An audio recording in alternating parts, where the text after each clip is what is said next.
আজ 11টা 20 কল ছিল, তাই বেরিয়ে পড়লাম লবির উদ্দেশ্যে।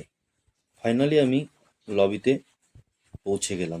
লবিতে পৌঁছানোর পর দেখলাম অনেক গুডস ট্রেন দাঁড়িয়ে আছে। সব থেকে খুশির খবর, আমাকে গুডস ট্রেনে এলআর করতে হবে না, আমাদের লোকাল ট্রেনে এলআর করতে হচ্ছে। তো এলআর করার জন্য উঠে পড়লাম আমি আর আমার একটা ফ্রেন্ড। দেখতে পাচ্ছ কত সুন্দর ভিউ। বৃষ্টি হচ্ছিল, বৃষ্টির মধ্যে ট্রেন একটু হুইল স্লিপিং করছিল। তারপর আমি আমার ডিউটি অফ করলাম 3:30-টের সময়। এখনই আমি বাড়ি যাব না, এখান থেকে একটু যাব ডক্টর দেখাতে। তো ডক্টর দেখাতে অনেকটাই লেট হয়ে গেছিলো, অনেক ভিড় ছিল।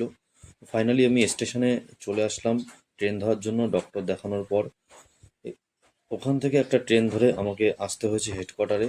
হেডকোয়ার্টার থেকে আবার আমি ট্রেন ধরবো, ট্রেন ধরে যাব আমার যেখানে আমি নামবো সেই স্টেশনে। ওখানে যাওয়ার পর ওখান থেকে আবার গাড়ি নিয়ে বাড়ির পথে রওনা দেব। তো দেখতে পাচ্ছ রাত হয়ে গেছে বাইরে। আমি যাচ্ছি ট্রেনে করে আমার বাড়ির উদ্দেশ্যে। আজ একটু অনেকটাই কষ্ট হয়ে গেছে, তার কারণ সেই 3:30 ডিউটি অফ করে বাড়ি যাচ্ছি রাত 9টার সময়। দেখো বৃষ্টি হচ্ছিল গাড়ি নিয়ে আসার সময়। ফাইনালি 9:30টার দিকে আমি বাড়িতে প্রবেশ করলাম।